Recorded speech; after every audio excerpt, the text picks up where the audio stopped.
So welcome back, friends. As you know, the 4th of July is, well, it's coming up this coming Wednesday, and we are getting ready to kick off our, is it 6th annual or 7th annual family 4th of July river drift, where we invite a lot of friends and family over. We go to the local 4th of July parade, then we do this really cool river drift that's family friendly. It's, I wouldn't say completely slack water, there's just enough ripple in it to be exciting for the little ones.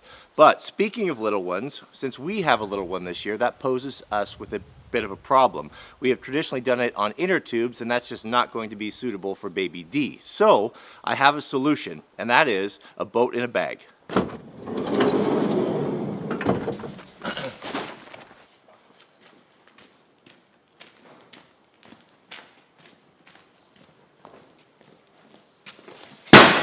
All right, let's take a look. So actually ordered these last winter, but winter came a little bit early and we were unable to really use it. So I haven't even opened this one. So let's take a look and see. But apparently, according to the manufacturer, you can load it up with, I think, close to 900 pounds. It's pretty extraordinary in this little package. Let's see what we got here. All right. Oh no! There was a mouse in there. Oh, and they dug a hole in it. Oh man, mice ruined everything. This is so disappointing. Look at that. Brand new. We have lost thousands of dollars worth of equipment from mice that have, I guess that's one of the problems with living in the country is the mice. I haven't even opened this, and I left it stored in the bag, and I never thought that they would get in there and eat a hole in the side of a brand new boat. Uh-oh, look at this. Oh, and there's babies in there too. Oh, it's a cruel world, isn't it? Well, all I can do is take him outside. Man. Well, we won't be drifting in this boat. Hopefully, that's a pretty big hole. It's about a full 1 inch there right in the side of the air chamber. Hopefully, maybe I can contact the manufacturer and see if there's a way to repair this. I'll bet there is. It did come with a patch kit, so we'll try that and see if there's a patch big enough to fix that and if it'll hold. But no problem, because we have a second one. I ordered two. Let's open it up. Hopefully it doesn't have a hole in the side of it.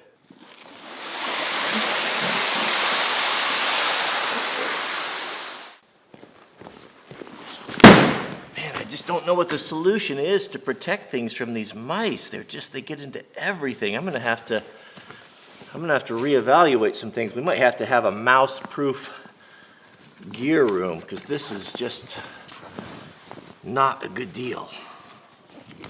So a lot of you have been asking about the vehicle there in the back in the shop, what that's all about. That belongs to Brian's girlfriend. It apparently needs a new head gasket, so he asked to use the shop to do that repair. So I think he's getting ready to get started on that. Okay, let's see if we have better luck with the second boat.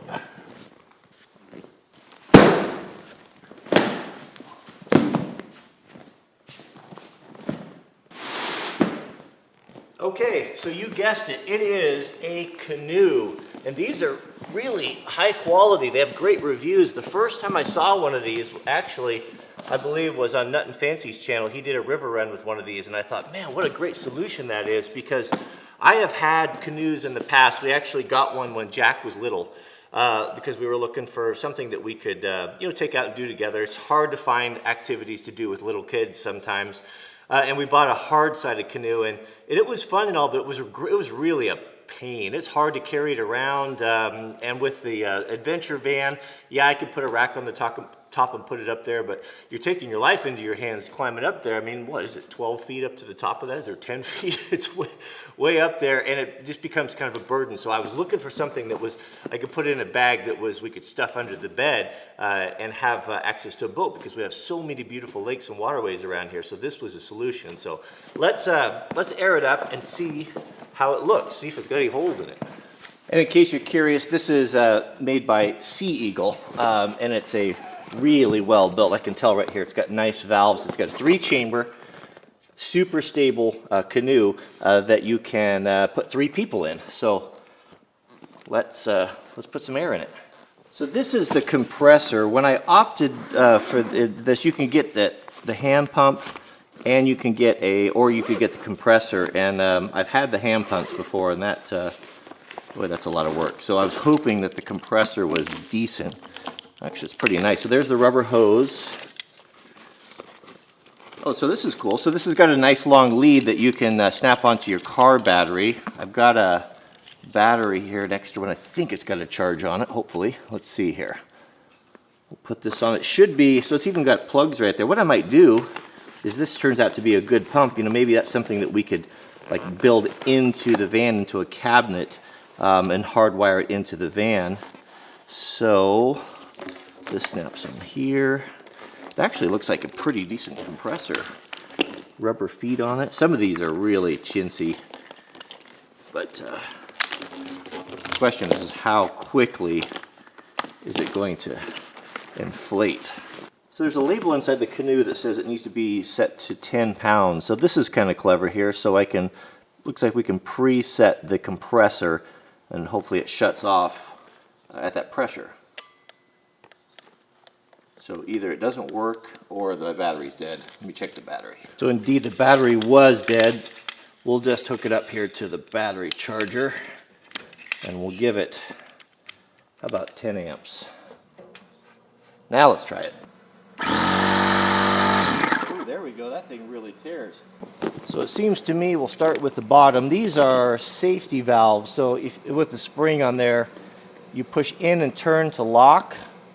I'm assuming, so we'll lock it on there. Will it take air when it's locked? Hopefully, some of these are nice because you can, when you pull out the hose, it won't let air, won't let the air out.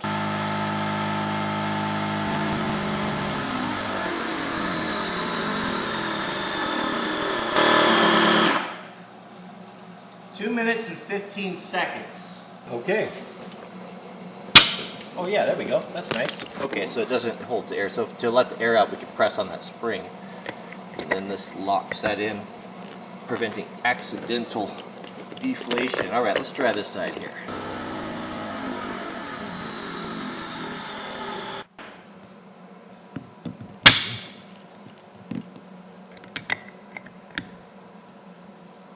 So it came with these 3 seats that will inflate. We'll see how they go in. Well, I really like that compressor. That's a nice surprise. You know, these things, we've got a lot of inflatable stuff, and you never really know sometimes when it's the right pressure. This way, it's just idiot-proof.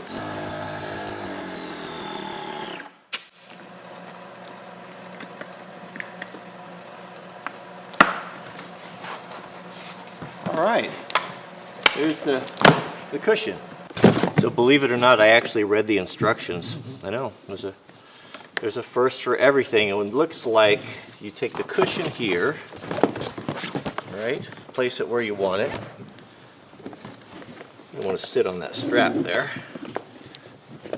That there, I guess that's going to provide a little bit of lateral support there for the hull as well. Snap these guys on here.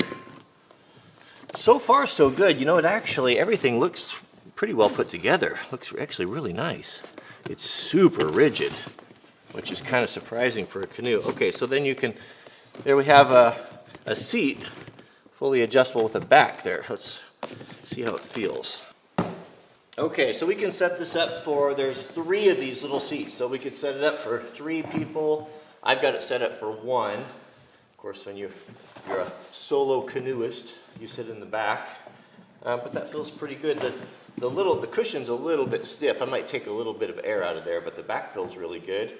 Boy, it's super rigid. I mean, really rigid, like hard side rigid. So all in all, I'd have to say very impressed. It looks pretty well put together.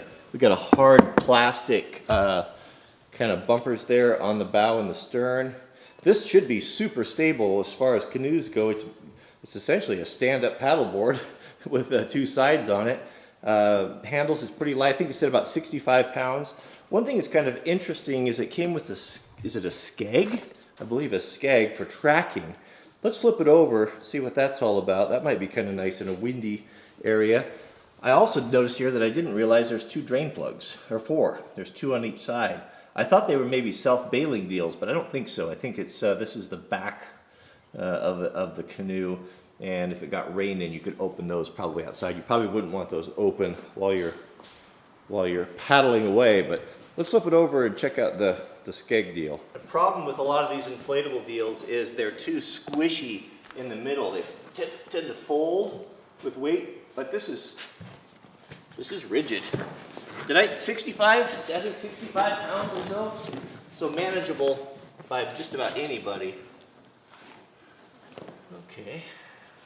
So here's the bottom back. That's the insert. That's probably, there could be some improvement in that design. You think that's going to stay in there very long? There's nothing to keep it. They should probably put some sort of a keeper in there.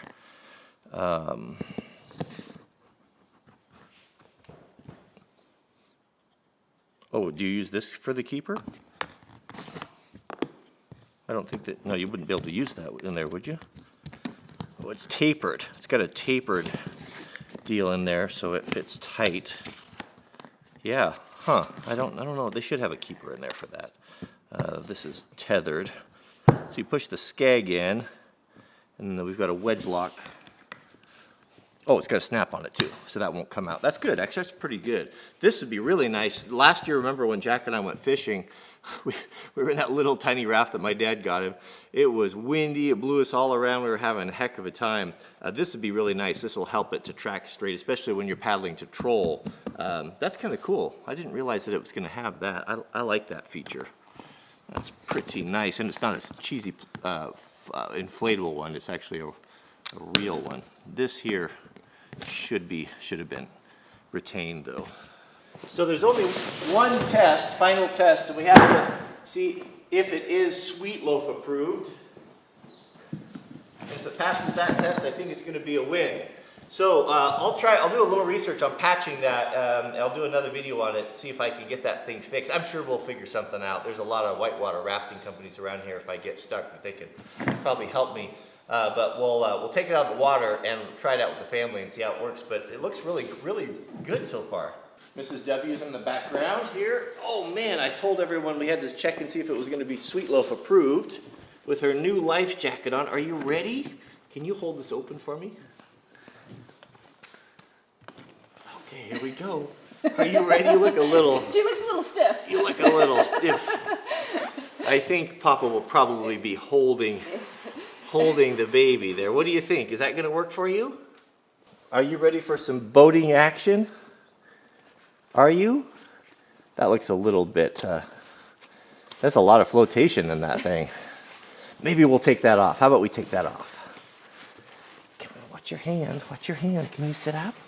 Let's try it again. Ready? Mama, you take her life jacket off. Oh, everything's falling apart. That's better. Who dresses you? Where do you get purple stripes? How is it? What do you think? It's pretty fabulous, huh?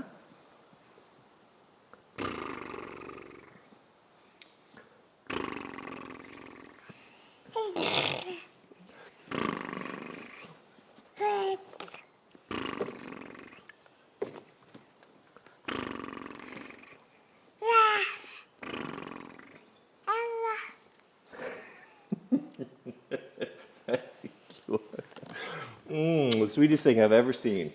So far as I can tell, she likes it. All right, so we'll take you out when we go out on the river. We're thinking about doing either a 3-day, probably a 3-day with her, a 3-day river drift this summer, and I'm really looking forward to it. I've been wanting to do it for a long time. We've got several friends that do it every year. But we'll bring you on that trip as well. So thanks for watching. I'll get to work on the patch, see if we can get that resurrected, and we'll see you guys on the next video. Happy 4th of July.